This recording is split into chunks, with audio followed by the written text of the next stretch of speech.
गोष्टीचं नाव आहे गुहेतला राक्षस. खूप वर्षांपूर्वी बुरगड नावाचं एक छोटंसं गाव होतं. त्या गावाजवळच्या जंगलात एक खूप मोठी गुहा होती. गावकरी त्या गुहेजवळ जात नसत, कारण त्यांना वाटे त्या गुहेत एक मोठा राक्षस राहतो.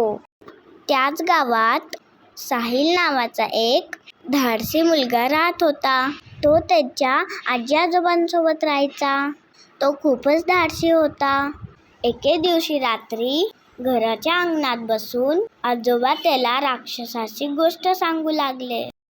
त्यांनी सांगितले, गावाजवळच्या एका जंगलात एक खूप मोठी गुहा आहे. त्या गुहेत एक भयानक राक्षस राहतो. त्या गुहेत खूप मोठा खजिना आहे आणि त्या खजिन्याचे रक्षण तो भयानक राक्षस करतो.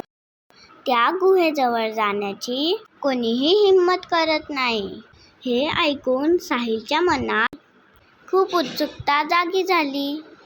तो म्हणाला, राक्षस असला तर काय झालं? आपण काहीतरी मार्ग काढूया की.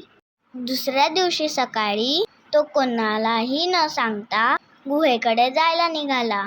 रस्त्यात जात असताना त्याच्या मनात खूप वेगवेगळे विचार चालू होते. त्याच्या मनात जिद्द तर होतीच, पण त्याला भीतीही वाटत होती. खूप चालत गेल्यावर पुढे त्याला एक मोठी गुहा दिसली.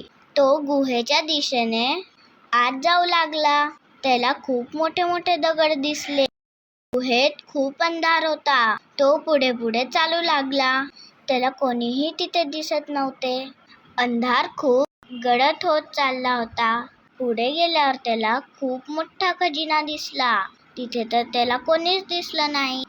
तेवढ्यात एक आवाज आला, कोण आहे रे तिकडे? साहिलने इकडे तिकडे पाहिले तर त्याला कोणीच दिसले नाही. न घाबरता तो तिथेच उभा राहिला. अचानक समोरून एक राक्षस आला. त्याच्या समोर उभा होता तो उंच आणि महाकाय राक्षस. पण साहिल घाबरला नाही. साहिल नम्रपणे म्हणाला, मी खजिन्याची गोष्ट ऐकली म्हणून इथे आलो. मला तुमचे कुठलेही नुकसान नाही करायचे. साहिलने राक्षसाला विचारले, तू इथे एकटाच का राहतोस? राक्षसाला त्याचा धीटपणा पाहून खूप आश्चर्य वाटले. राक्षस म्हणाला, लोक मला भयानक समजतात, म्हणून मी इथे एकटा राहतो आणि या खजिन्याचे रक्षण करतो. ज्याच्या मनात लालच नाही त्यालाच हा खजिना मिळतो. तू जर माझ्या प्रश्नाचं अचूक उत्तर दिलं तर तुला हा खजिना मिळेल. राक्षसाने विचारले, ज्याला जेवढं खर्च कराल ते तितकं वाढत जातं, पण साठवायचं म्हटलं की ते कमी कमी होतं.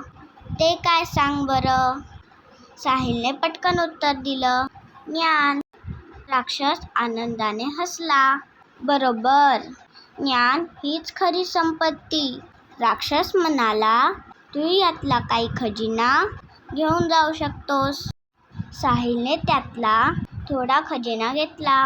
गावात परतल्यावर त्यांनी तो खजिना गावच्या सरपंचांकडे दिला.